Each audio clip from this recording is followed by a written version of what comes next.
de l'AES.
Monsieur le cadre, merci de regagner vos places, s'il vous plaît.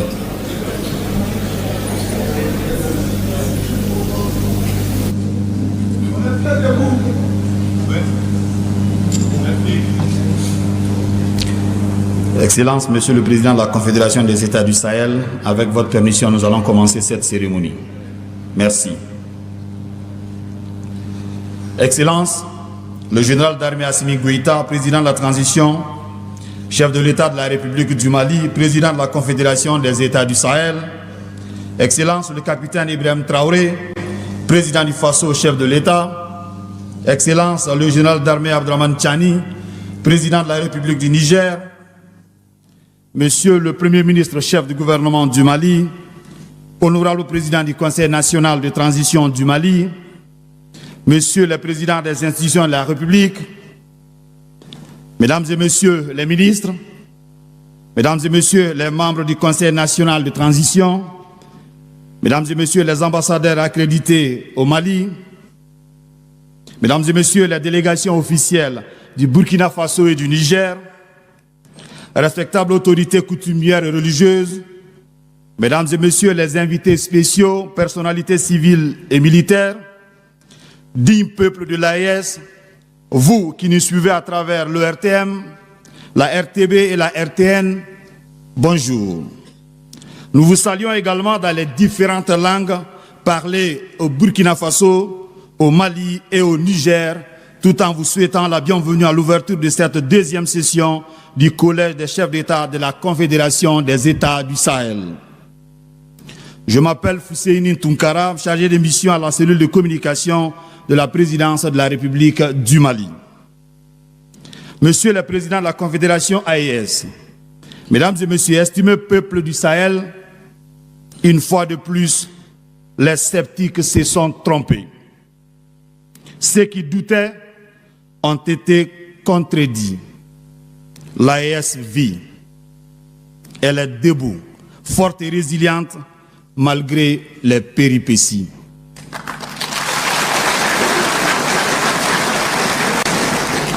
Monsieur le chef d'État du Burkina Faso, du Mali et du Niger, au nom des braves peuples de l'AES, nous vous disons merci. Merci pour votre constance. Merci d'avoir été sur la même longueur d'onde sans fléchir. Et croyez-nous, cette attitude, cette posture adoptée par vous donne du courage et de l'espoir au digne peuple de l'AES.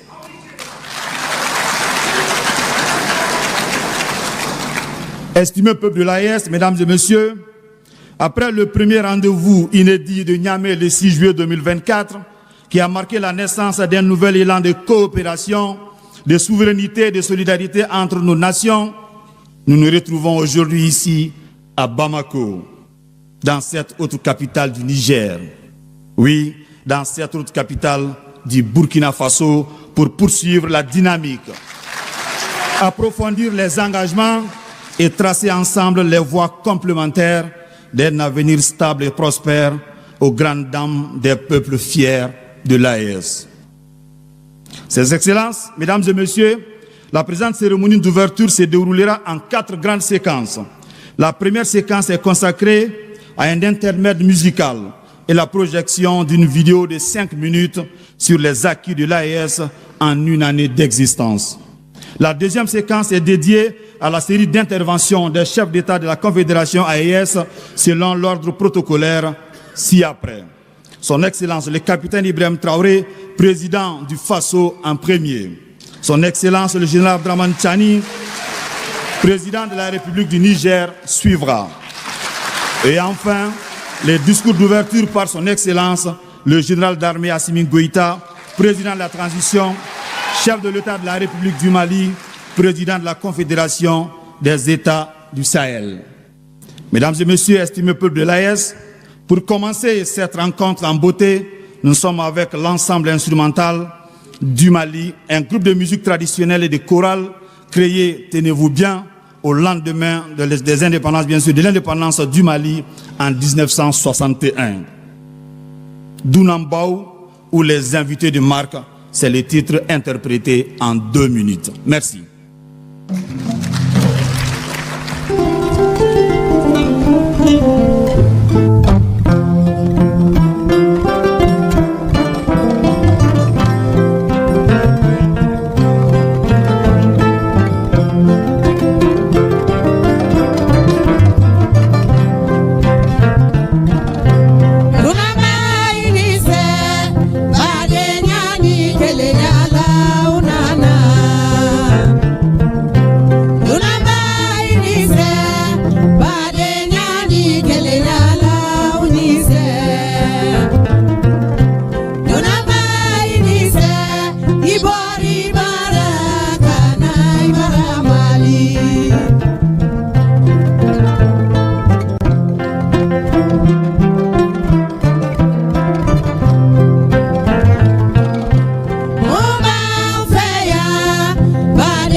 Merci à l'ensemble instrumental du Mali.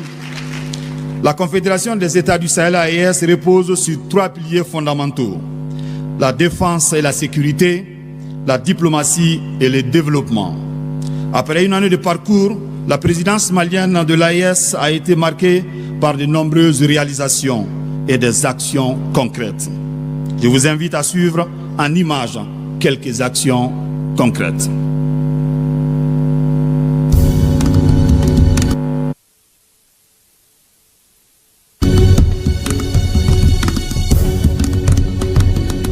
Présidence malienne de la Confédération des États du Sahel.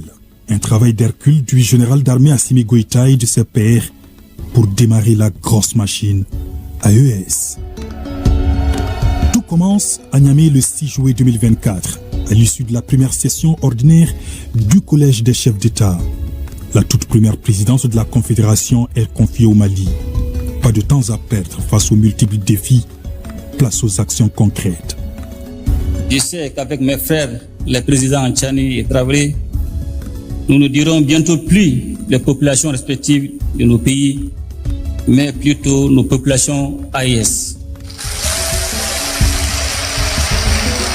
Nous avons le même sang qui coule dans nos veines.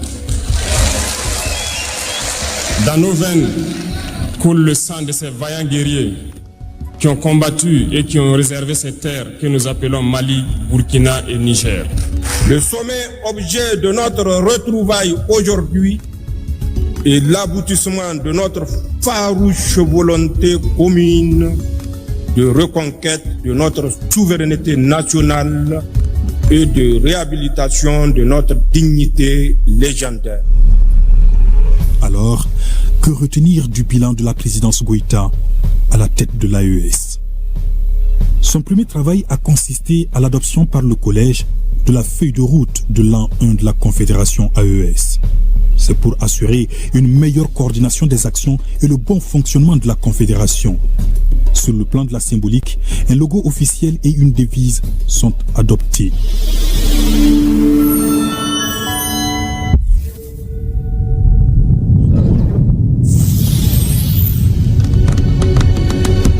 L'AES aura ensuite son drapeau, puis son hymne, Sahel Benkam.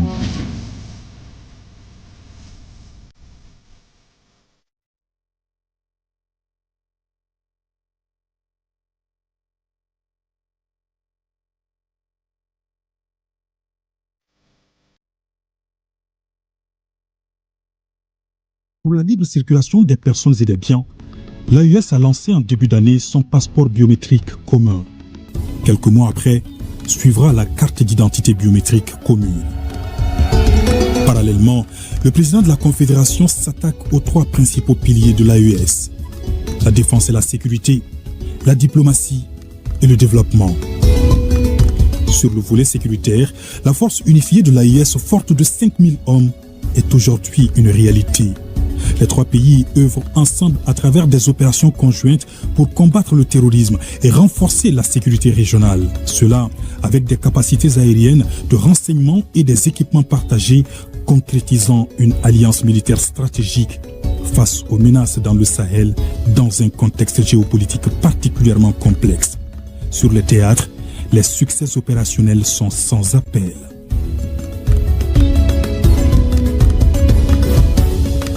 Il y a eu beaucoup d'opérations, notamment les opérations IRCO 1 et 2. Beaucoup de bases terroristes ont été détruites et les réseaux de poseurs de mines démantelés et beaucoup de chefs terroristes ont été envoyés au repos éternel. Ces actions ont contribué à diminuer l'influence des groupes armés terroristes dans la zone des trois frontières. Sur le plan diplomatique, l'AES est devenue une réalité géopolitique tangible dans la région. Le Mali, le Niger et le Burkina Faso parlent d'une seule voix sur la scène internationale. Des démarches communes sont entreprises auprès des organisations régionales et internationales. si vous voyez, avec toutes les actions qui ont été entreprises au cours de l'année, avec les différentes concertations que nous avons eues entre ministres des Affaires étrangères, mais aussi avec les autres ministres, progressivement, nous arrivons à parler d'une seule voix, à avoir une bonne coordination de notre action. De plus en plus, nous avons aussi des interactions avec des partenaires extérieurs à notre espace, avec lesquels nous avons un dialogue pour établir des éléments de partenariat politique, sécuritaire, mais aussi en matière de coopération. Autre action phare sur le volet diplomatique, la mise en place des sessions confédérales des parlements, marquant une avancée majeure pour un cadre législatif unifié. Sur le chantier développement, que de réalisations engagées pour une souveraineté économique et le bien-être des populations. Récemment à Bamako, l'AES a finalisé la mise en place de sa Banque confédérale d'investissement et de développement. Le capital initial de la BCID AES s'élève à 500 milliards de francs CFA.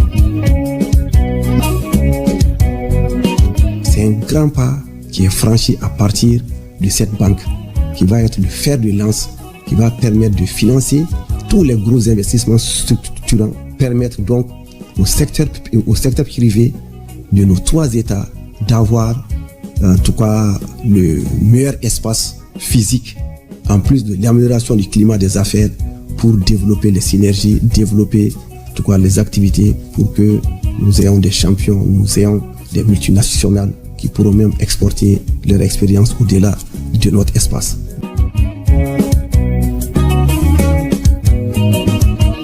Le développement passe aussi par certains projets structurants. L'on note des avancées majeures dans la mise en place de projets d'une compagnie aérienne, de chemins de fer, d'infrastructures routières, d'énergie, d'agriculture. La liste est longue. L'autorité de développement intégré des États du Liptako-Gourma, ALG, est transformée en agence d'exécution des projets et programmes de l'AES. Déjà, un prélèvement confédéral est mis en place pour dégager les ressources internes visant à financer différents projets majeurs.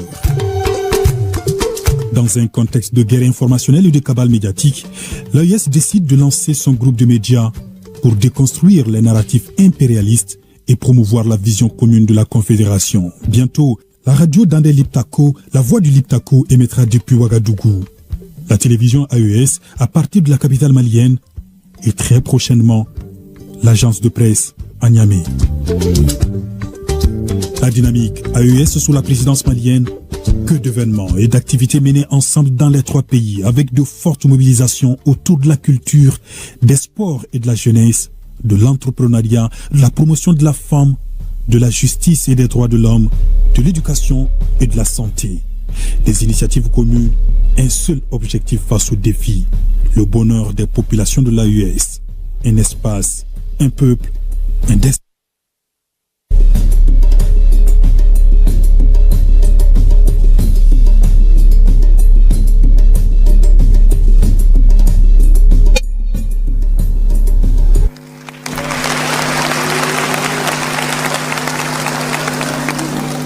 Merci à la cellule de communication de la présidence et au SIGMAN pour cette réalisation soutenue. Nous saluons parmi nous la présence de Dionkunda Traoré, ancien président de la République du Mali. Professeur, merci d'être là. Conformément au programme, nous allons entamer la série des interventions. Excellence le capitaine Ibrahim Traoré, président du Faso, chef de l'État, nous vous prions de bien vouloir prendre la parole. Merci.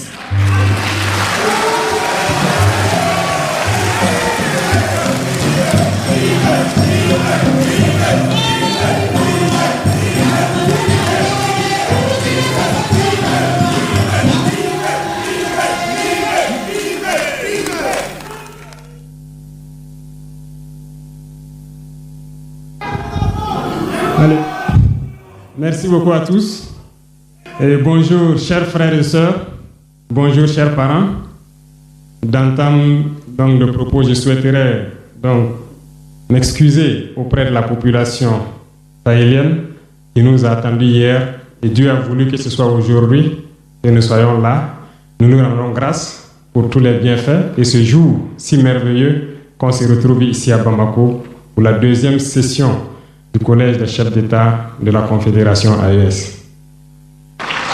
Je voudrais aussi rendre un hommage appuyé à nos vaillantes forces combattantes qui mènent un travail colossal sur le terrain et qui permettent qu'aujourd'hui nous pouvons nous retrouver ici pour communier au nom de nos populations. Je vais m'excuser encore une fois de plus auprès de ceux que mes mots pourraient vexer, parce que je n'irai pas par le dos de la cuillère. Nous allons nous attaquer encore aux mots qui miment l'Afrique.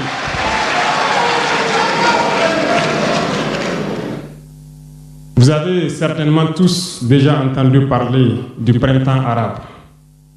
Ce phénomène qui a bouleversé la géopolitique du monde arabe, en commençant par le Maghreb, en Afrique et jusqu'en Asie, qui s'est manifesté avec des conséquences souvent désastreuses, des morts et des divisions par endroits, et des bouleversements politiques sans précédent dans d'autres endroits.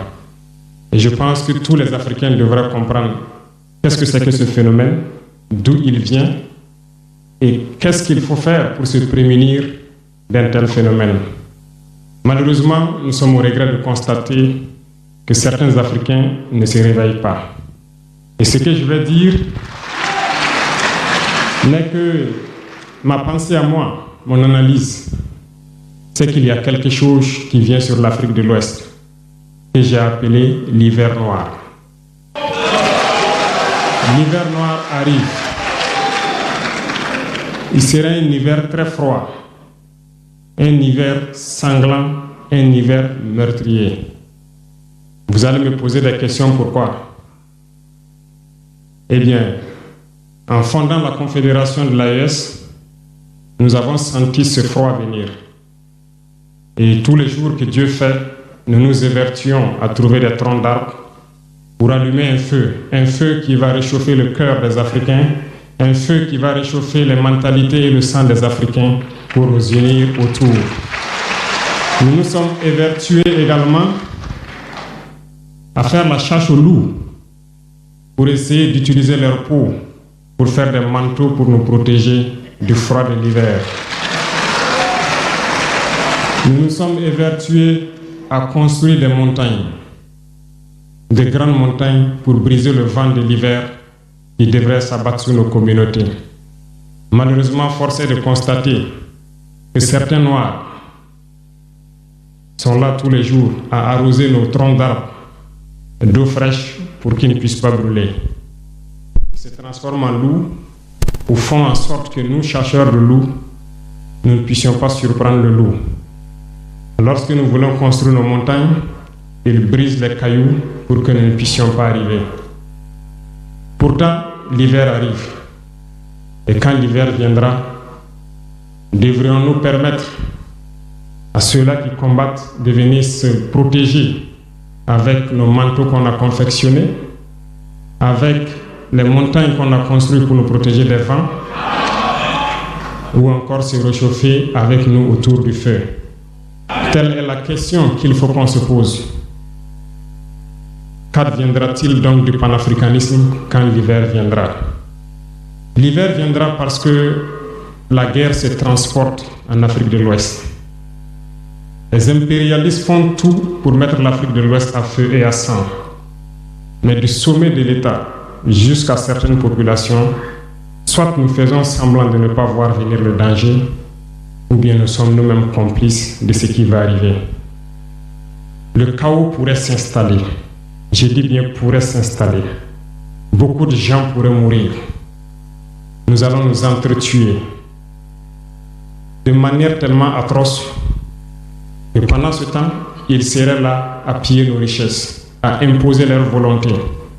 Et ceux qui vont survivre de cette tragédie n'auront que deux choix. Soit s'unir pour toujours contre l'impérialisme ou se résumer à être des esclaves jusqu'à disparaître.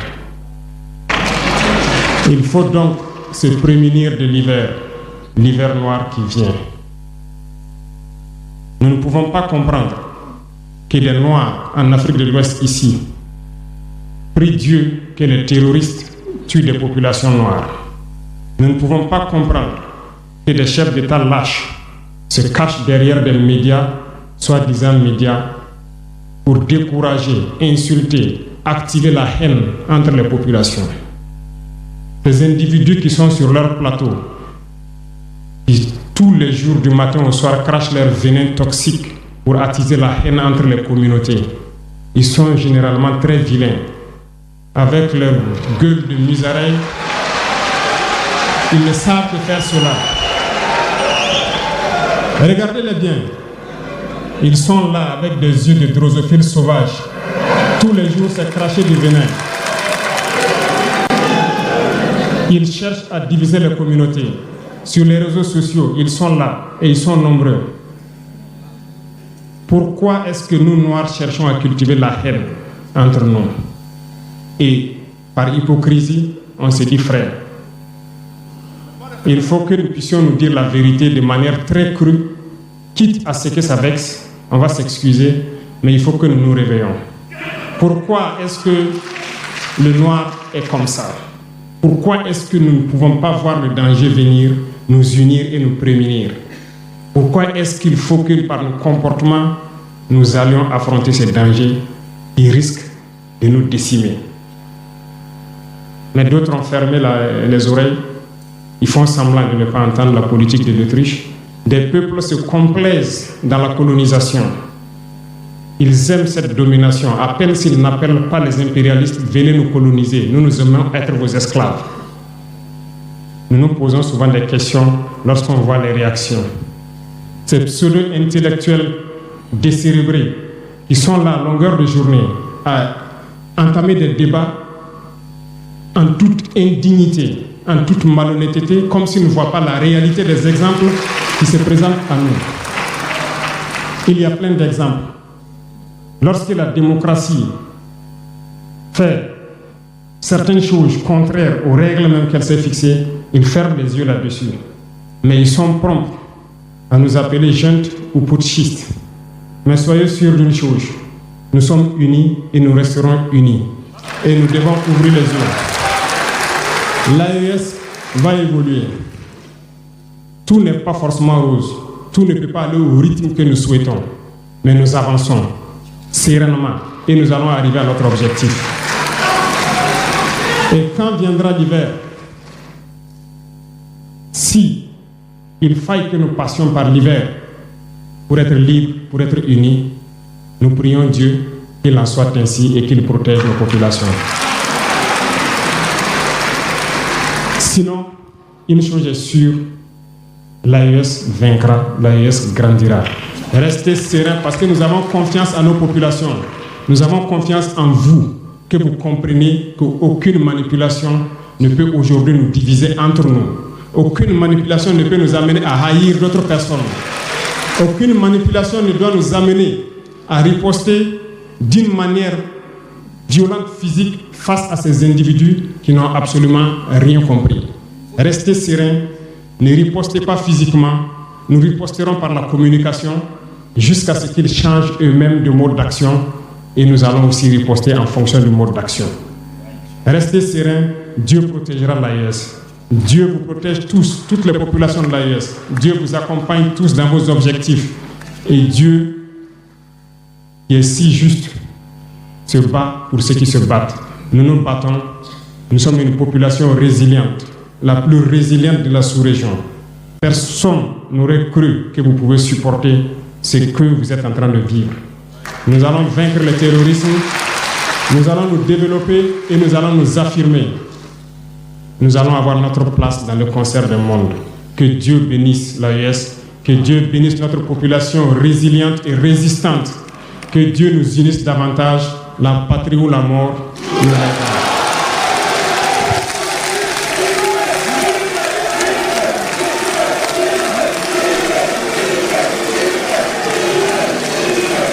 Merci.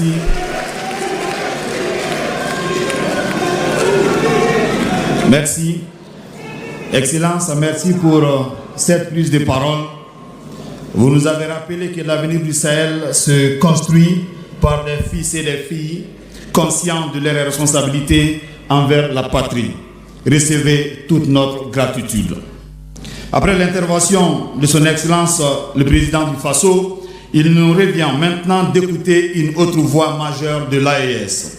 J'ai l'honneur et l'agréable devoir d'inviter son Excellence le général d'armée Abdourahmane Tchani, Président de la République du Niger, pour son intervention.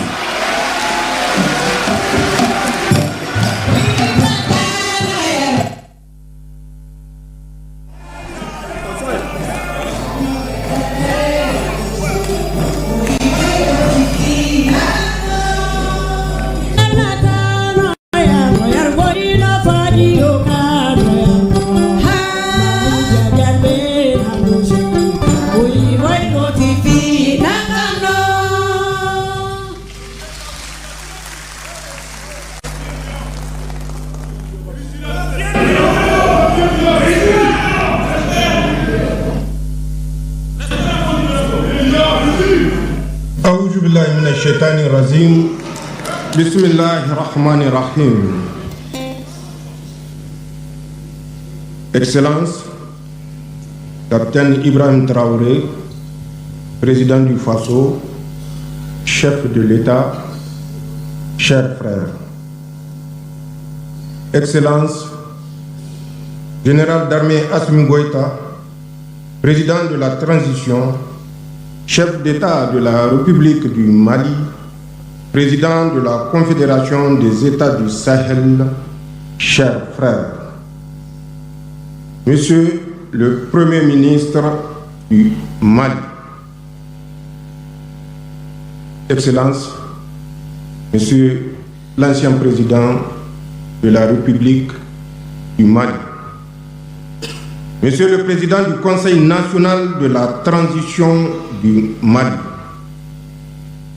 Mesdames et Messieurs, les ministres des pays membres de la Confédération des États du Sahel, Mesdames et Messieurs, les membres des délégations présentes à la deuxième session du Collège des chefs d'État de la Confédération des États du Sahel, Mesdames et Messieurs, les ambassadeurs, honorables invités, distingués participants, Mesdames et Messieurs, je tiens, au nom de la délégation qui m'accompagne, à exprimer au gouvernement et au peuple malien mes vifs et sincères remerciements ainsi que ma profonde gratitude pour l'accueil fraternel et la généreuse hospitalité typiquement sahélienne dont nous sommes l'objet depuis notre arrivée dans cette belle ville de Bamako. Mesdames et Messieurs, après le sommet historique de Niamey du 6 juillet 2024 consacrant l'avènement de la Confédération des États du Sahel, nous voici réunis aujourd'hui à Bamako à l'occasion de la deuxième session du Collège des chefs d'État pour, ensemble, renouveler notre ferme engagement à poursuivre et consolider l'œuvre irréversible de construction de notre Confédération. Mesdames et Messieurs, cette session qui intervient dans un contexte mondial en pleine effervescence, marqué par des défis complexes et multiformes, est l'occasion, d'une part, de rappeler les enjeux de l'heure et les défis auxquels nous faisons face pour ainsi mieux comprendre le sens de notre combat commun et raffermir la détermination des peuples de la Confédération AES à se battre victorieusement pour leur dignité et leur développement. D'autre part, de mesurer le chemin parcouru depuis un peu plus d'un an par notre Confédération, en dépit de toutes les adversités internes et externes auxquelles nous faisons face. Elle est enfin l'occasion d'envisager collectivement les perspectives qui sont les nôtres pour plus de progrès dans l'opérationnalisation de notre confédération et afin de répondre aux aspirations légitimes de nos populations. Mesdames et messieurs, depuis le 18 août 2020 au Mali, le 30 septembre 2022 au Burkina Faso et le 26 juillet 2023 au Niger, nos trois pays ont décidé individuellement puis collectivement, avec la création de l'Alliance des États du Sahel du 16 septembre 2023, transformée en confédération le 6 juillet 2024, de prendre leur destin en main. Cette décision, nous l'avions prise en toute responsabilité et en pleine connaissance des enjeux et des défis qu'elle comporte, ainsi que de toutes les conséquences qui y sont potentiellement attachées. Il s'agit donc d'un choix souverain, assumé dans l'intérêt supérieur de nos pays pour l'histoire et pour l'avenir. En effet, après plus d'une décennie de massacres de nos innocentes populations, dans l'indifférence totale des uns et la complicité active des autres, nous ne pouvions continuer à tolérer la permanence du système de prédation inefficace et corrompu mis en place dans nos pays. D'autant plus qu'aucune perspective de sortie de crise n'était en vue. Pire, des indices concordants accréditaient la thèse que le système en place n'avait pas la solution à notre problème sécuritaire. Il était plutôt une importante partie problème. Mesdames et messieurs, face à cette situation, nous avons clairement compris les enjeux qui menacent jusqu'à la survie même de nos peuples. En premier lieu, cette situation a été créée pour favoriser l'exploitation de nos ressources et entraver les aspirations légitimes de nos peuples à une vie meilleure, au progrès et au développement. En effet, c'est l'exploitation néocolonialiste de nos ressources qui explique en grande partie la situation de pauvreté de nos populations. Nous ne pouvions plus accepter de laisser nos pays dominés par ceux qui veulent nous maintenir dans la pauvreté, tout en faisant semblant de nous aider et exiger de nous gratitude et reconnaissance. En second lieu, cette situation a créé un état d'esprit et une mentalité d'assister et de complexer chez beaucoup de dirigeants et élites africaines. De ce fait, des contrats léonins ont été imposés à nos pays et un réseau complexe d'influence et de contrôle a été mis en place pour contrôler nos sociétés. C'est cette même mise multiforme qui explique le comportement de certains ressortissants de l'AES et des Africains complexés qui nous combattent au lieu de défendre leur peuple meurtri, pillé et humilié. C'est cette même mise qui explique tous ces contrats inégaux qui leur permettent de piller nos pays. C'est cette même mise qui explique que des dirigeants africains soient convoqués dans une multitude de réunions inutiles, coûteuses et inefficaces. Mesdames et messieurs, ce que nous avons fait, tous et ensemble, dans nos pays respectifs et collectivement au sein de notre confédération, c'est simplement en toute responsabilité et souveraineté de mettre fin à ce système et d'assurer désormais les intérêts supérieurs de nos peuples. Nous avons ainsi mis fin à la présence dans nos pays de toutes les forces d'occupation et de prédation pour assumer notre sécurité par et pour nous-mêmes. Cela parce que l'expérience vécue a forgé notre conviction que personne ne le fera à notre place. Ce que nous avons fait, c'est d'assumer notre souveraineté pleine et entière. Aucun pays, aucune organisation internationale et aucun groupe d'intérêt ne décidera encore pour nos pays, Inch'Allah. Désormais, les décisions qui concernent nos peuples se prennent à Ouagadougou, à Bamako, à Niamey, sur le territoire confédéral, par les autorités de la Confédération et pour les citoyens de la Confédération et nulle part ailleurs. C'est le plus grand héritage que nous puissions léguer aux générations futures et que nous devrons tous garder jalousement. Notre conviction est qu'il n'y a pas de progrès, il n'y a pas de développement sans indépendance véritable, sans souveraineté pleine et entière.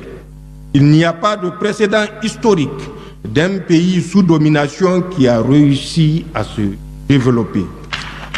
Seuls des États véritablement souverains élaborent des politiques publiques à même d'impulser le progrès et le développement. Ce que nous avons fait, c'est de mettre un terme à tous les contrats léonins et engagements biaisés qui ne font que dans le sens des intérêts de nos États et de nos populations. Désormais, les seuls contrats que nous motivent sont ceux qui préservent les intérêts de nos pays. Mesdames et messieurs, vous comprenez bien que dans ces conditions, nous ne pouvons que nous attendre à l'adversité de ceux qui, par le passé, décidaient pour nos pays, de ceux qui ont pillé nos ressources, ainsi que de tous ceux qui profitent de cette situation, citoyens africains ou personnes étrangères à notre espace. C'est ainsi qu'il faut expliquer leur acharnement à nous combattre et leur détermination à briser notre élan pour nous soumettre. C'est ainsi qu'il faut expliquer la guerre de communication qu'ils livrent dans le but de discréditer nos institutions et leurs dirigeants, de saper le moral de nos troupes résolument engagées au combat, de créer des conflits intercommunautaires. C'est ainsi qu'il faut enfin comprendre les tentatives d'isoler telle ou telle localité, de couper l'approvisionnement de telle autre entité, de saboter ou détruire les installations économiques de nos pays. En somme, tout est mis en œuvre par ces puissances impérialistes, notamment la France, assistée de ces supplétifs locaux pour susciter le chaos et justifier une intervention extérieure ou un mécontentement populaire. Cependant, toutes ces manœuvres perfides ont échoué et échoueront toujours, Inch'Allah. Car elles trouveront en face des peuples sahéliens dignes, vigilants, résilients et encore plus déterminés à prendre leur destin en main. Mesdames et messieurs, comme vous pouvez le constater, la Confédération AES a intégré toutes ces données en même temps qu'elle a tiré toutes les leçons de notre histoire ancienne et récente. Et d'ailleurs, la raison pour laquelle nous avons créé cette confédération qui suscite tous les espoirs et qui nous donne entière satisfaction pour avoir réalisé des progrès tangibles. En effet, en 17 mois d'existence, la Confédération AES a réalisé des progrès indéniables au niveau de ces 3 piliers fondamentaux. Il s'agit d'abord de la force unifiée de la Confédération sous le commandement d'un état-major intégré relativement au pilier de défense. J'aimerais à ce niveau rendre un vibrant hommage à toutes nos forces de défense et de sécurité du Burkina Faso, du Mali et du Niger, tout en ayant une pensée pieuse pour tous nos martyrs civils et militaires, en souhaitant prompt rétablissement à nos blessés. Il s'agit ensuite de la coordination de notre diplomatie qui parle désormais d'une seule voix. Il s'agit enfin de la création de la grande banque d'investissement de la Confédération relativement au pilier du développement. C'est certainement le lieu d'adresser mes vifs remerciements et mes chaleureuses félicitations à mon frère et ami le général d'armée Assimi Goïta, président de la transition, chef d'État de la République du Mali et président de la Confédération, pour la mise en œuvre réussie de la feuille de route de l'an 1 de notre Confédération, comme l'attestent si bien les résultats tangibles consignés dans l'excellent rapport soumis à notre observation. Les peuples dignes et résilients du Sahel lui seront reconnaissants pour son leadership, son engagement sans faille et le brio avec lequel il a porté haut les idéaux de la Confédération durant ce mandat, en dépit du contexte d'adversité sans précédent que j'ai évoqué plus haut. Mesdames et messieurs, la souveraineté à laquelle aspirent les peuples de l'AES est loin d'être un slogan. C'est un sacerdoce, un engagement quotidien qui se traduit par des actes concrets au niveau de tous les pans de la vie nationale. Elle répond à une vision stratégique clairement exprimée à travers le processus de refondation en cours dans l'ensemble de la Confédération. Le combat que mène l'AES est un combat pour la renaissance africaine. Il porte en lui les germes d'une Afrique libre et souveraine dont l'AES est l'embryon. Par ailleurs, il faut se rendre à l'évidence que l'AES constitue un rempart, une digue contre l'expansion du terrorisme sur le continent. Au lieu de prendre en compte cette évidence absolue, certains pays voisins de l'AES s'abstinent naïvement à servir de base arrière aux opérations de déstabilisation orchestrées par des puissances étrangères. Il est temps que ces États se ravissent et prennent conscience que leur statut réside plutôt dans l'unité africaine, dans une franche coopération sécuritaire sous-régionale et régionale, et non dans la satisfaction d'intérêts étrangers au détriment de ceux de leur propre peuple. Mesdames et messieurs, au Sahel, nous avons fait de la sécurité un choix stratégique prioritaire contre tout autre dictat politique étranger incompatible avec nos valeurs socio-culturelles. Il y va de l'existence même de nos pays en tant que nation, car la crise sécuritaire qui sévit chez nous constitue une menace existentielle. Comme l'a dit si bien Cheikh Anta Diop, la sécurité précède le développement. Au Sahel, il n'est pas exagéré de dire que la sécurité précède le tout. Je dis bien tout. Pour terminer, mesdames et messieurs, je tiens particulièrement à saluer le travail remarquable accompli par les ministres et les hauts fonctionnaires qui, durant tout le processus préparatoire de la présente session du Collège, n'ont ménagé aucun effort pour soumettre à notre examen des documents de travail de qualité ainsi que des instruments juridiques pertinents qui nous permettront de consolider l'architecture institutionnelle et normative de notre Confédération. Vive la Confédération des États du Sahel, vive la solidarité entre le peuple de l'AES, vive l'Afrique libre et souveraine. Je vous remercie. Merci.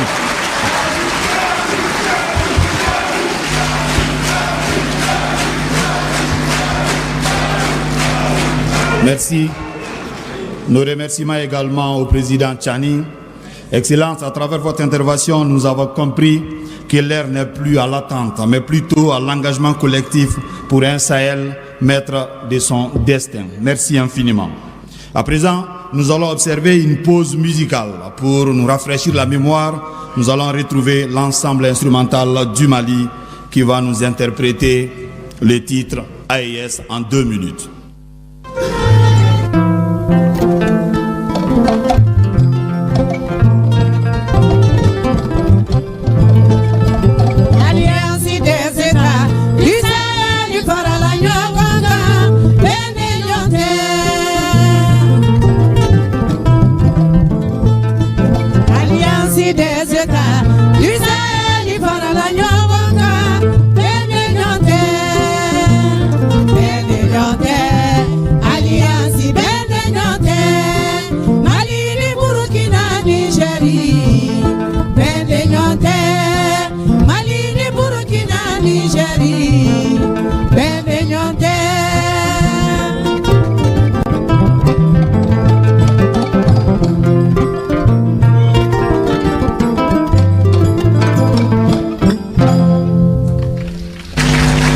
Merci à l'ensemble instrumental du Mali.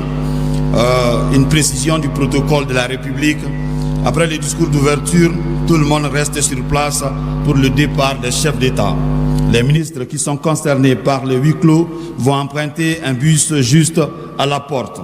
Et les ministres concernés sont priés de sortir ensemble.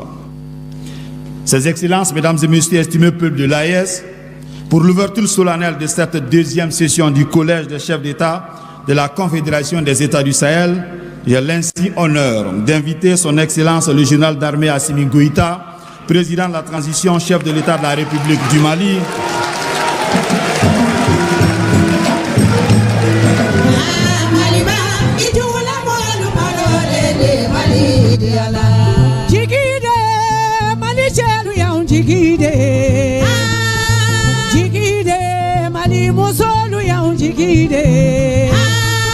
Obe Mali de fe, wala fadu abe Mali de fe. Mali diala. Obe Mali de fe, wala fadu abe Mali de fe. Mali diala. Ah Mali ba, itula molu malole de Mali diala. Qu'il vous plaise de prendre la parole. Merci.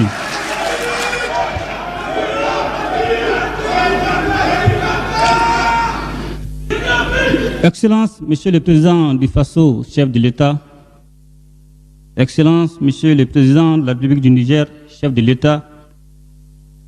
Monsieur le Premier ministre, Monsieur le Président du Conseil national de transition, Monsieur le Président des institutions de la République, et professeur Djongouna Traoré, ancien président de la République du Mali.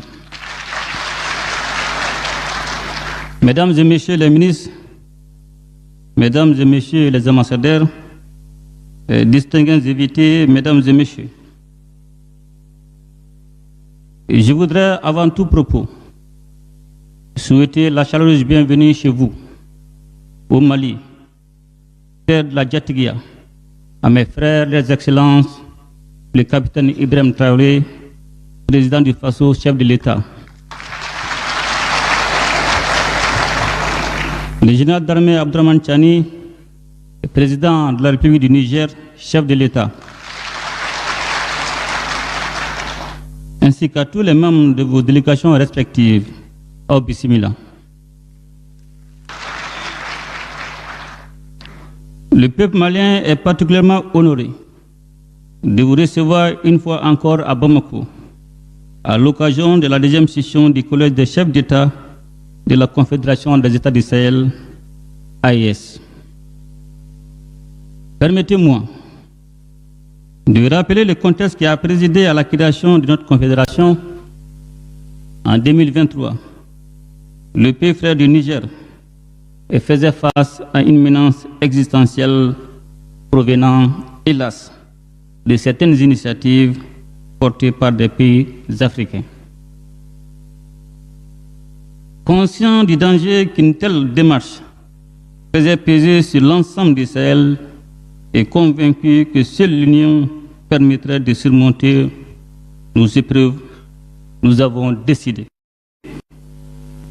de constituer un front commun afin d'éviter que ne se reproduise dans notre espace le scénario tragique survenu en Libye en 2011. Ce fut là l'une des premières expressions majeures de solidarité au sein d'une AES alors naissante. Par la suite, le 6 juillet 2024 à Niamey, l'AES dans sa forme actuelle a été instituée.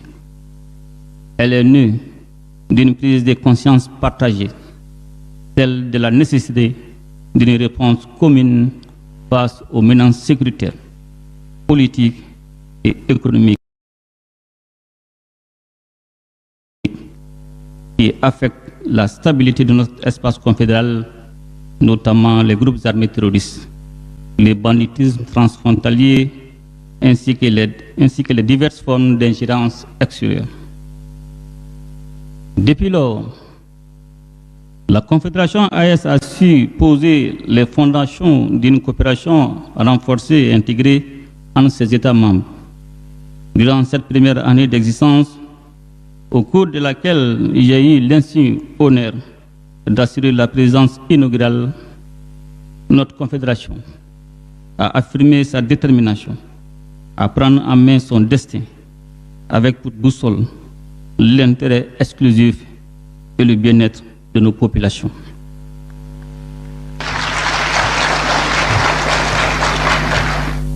Je tiens à cet égard à saluer l'engagement sans faille de nos vaillantes populations confédérales qui ont très tôt compris les enjeux de notre combat et nous ont accompagnés par des actes concrets. Leur remarquable résilience, saluée par certains et incomprise par d'autres, n'est que le reflet de leur adhésion à nos choix stratégiques et aux idéaux portés par l'AES. Je souhaite également rendre un hommage appuyé à la diaspora de l'espace confédéral qui n'est pas demeurée en marge des mutations en cours.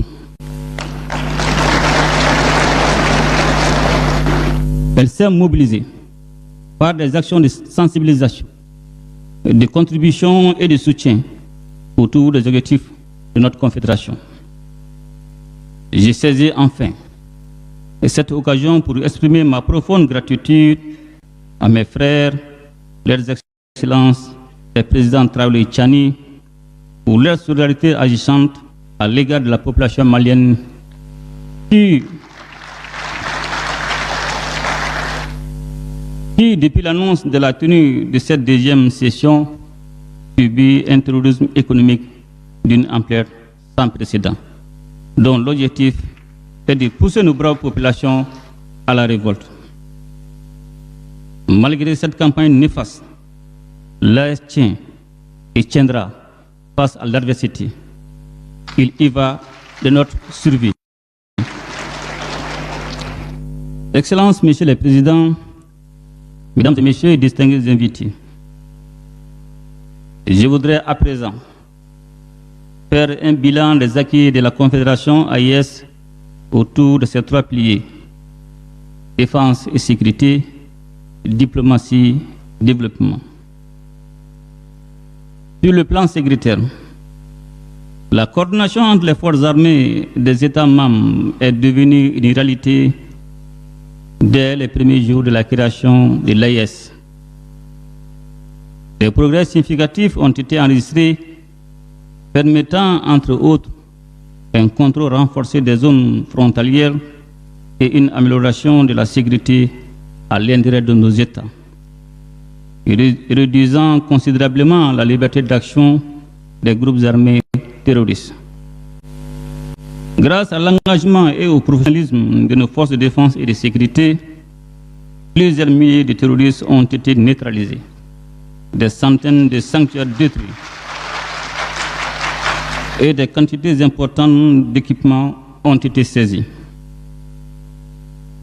Je me réjouis par ailleurs du déploiement progressif de la force unifiée de la Confédération AIS, appuyée par des projets de protocoles et des modalités pratiques désormais définies, en vue de répondre efficacement aux défis sécuritaires. Notre Confédération demeure résolument engagée à développer ses propres capacités militaires et sécuritaires en consolidant la force unifiée AIS et en renforçant la coordination interarmée. Au-delà d'actions strictement militaires, des initiatives civilo-militaires ont été entreprises dans les zones libérées afin de restaurer l'autorité de l'État, renforcer la coopération entre les forces de défense et les populations et favoriser la cohésion sociale. Ainsi, je voudrais rendre un vibrant hommage à toutes les victimes civiles et militaires tombées sous les coups de la barbarie humaine. À leur mémoire, je vous demande d'observer une minute de silence.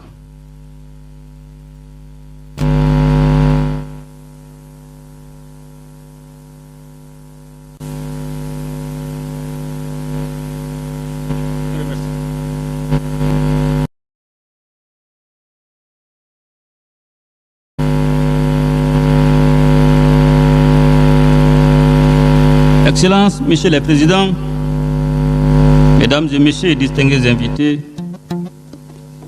sur le plan diplomatique, la Confédération AIS a émergé dans un environnement géopolitique complexe, marqué par les retours des rapports de force, les jeux d'influence et les tentatives d'ingérence. Cette réalité nous a conduits à adopter une posture proactive, adaptée et pleinement assumée. Grâce à la cohérence de ses positions et à l'efficacité de son action, la Confédération AIS a progressivement su s'imposer sur la scène régionale et internationale en tant qu'entité.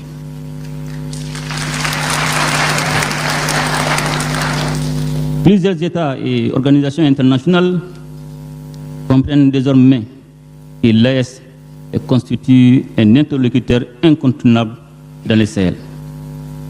Sous la présidence malienne, les mécanismes de concertation diplomatique institués par les chefs d'État ont permis l'expression de positions communes sur divers sujets d'intérêt partagé, notamment au sein des organisations et instances internationales.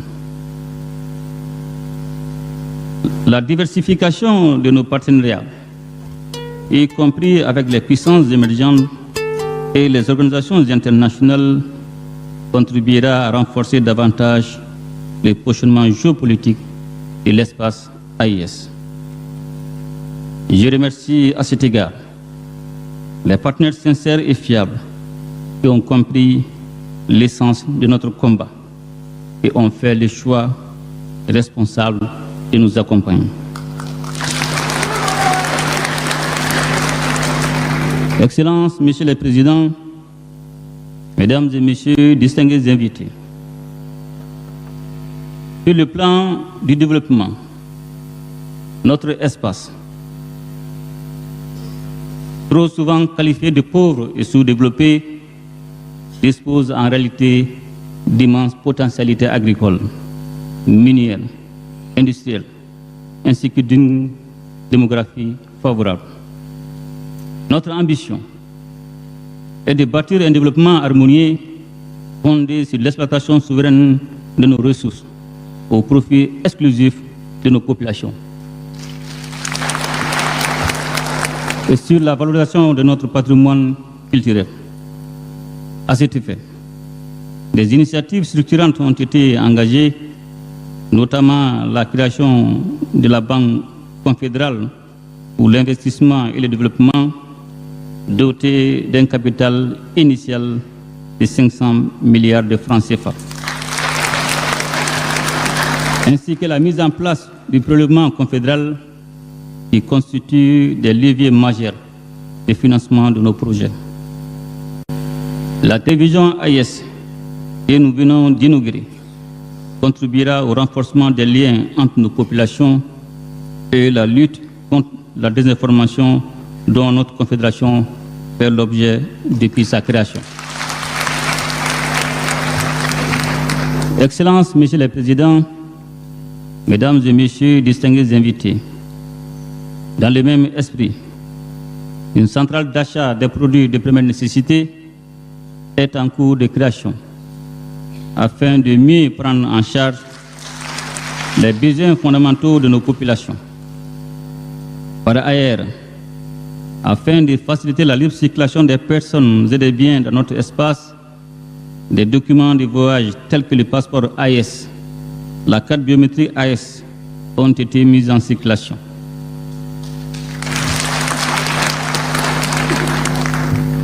L'avenir de notre confédération en matière de développement économique et social est porteur d'espérance, car nous avons su définir et mettre en œuvre des politiques visant à garantir la souveraineté sur nos ressources et sur nos choix économiques. Comme perspective, la poursuite des chantiers d'importants projets d'infrastructure pour le désenclavement interne et externe de la Confédération AIS sont en cours de réalisation, à savoir une compagnie aérienne, une autoroute et un chemin de fer reliant Bamako, Niamey, Ouagadougou.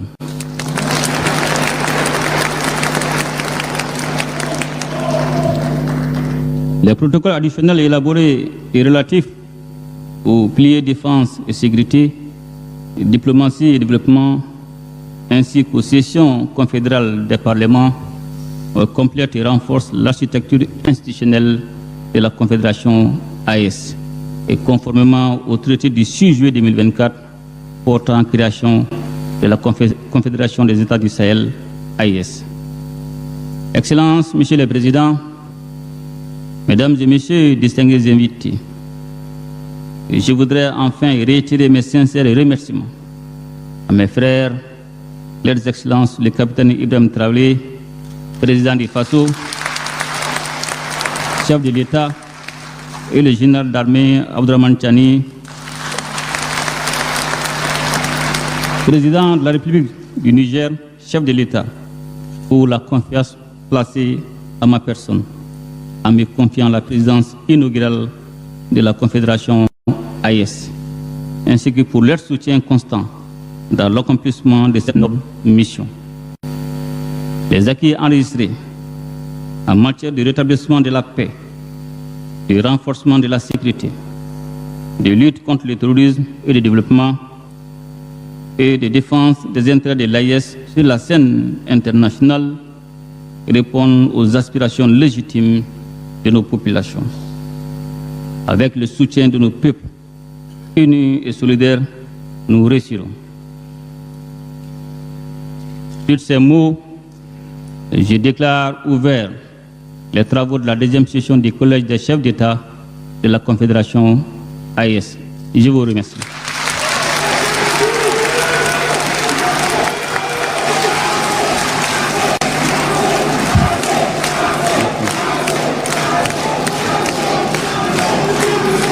Merci.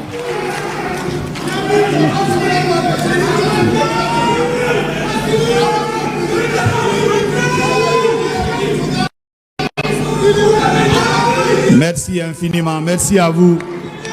Des mots de remerciement.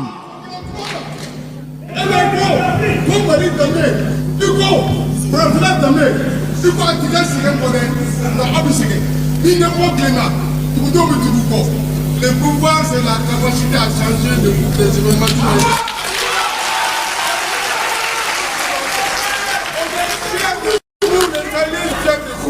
Parce que vous vous battez jour et nuit jusqu'à l'ultime. Vous vous battez pour la dignité de nos ancêtres et de la future génération. C'est aujourd'hui.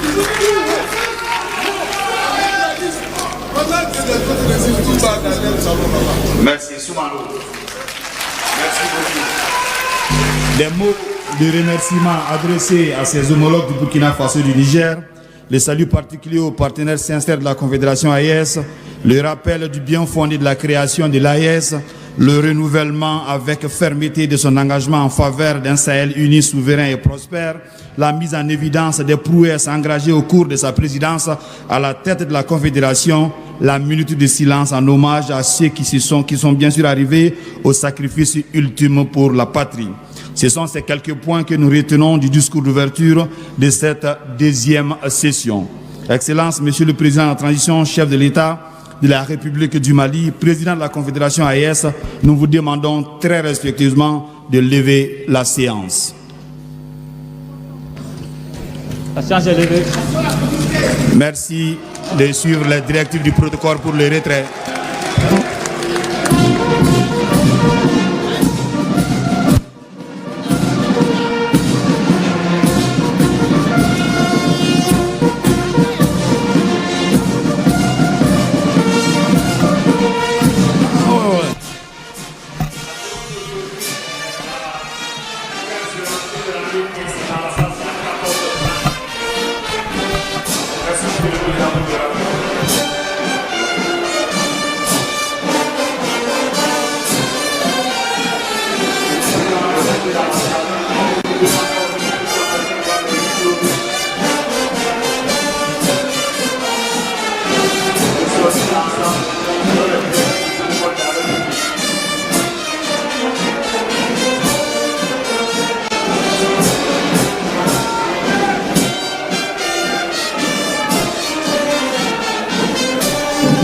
La cérémonie de clôture, c'est à 15 heures.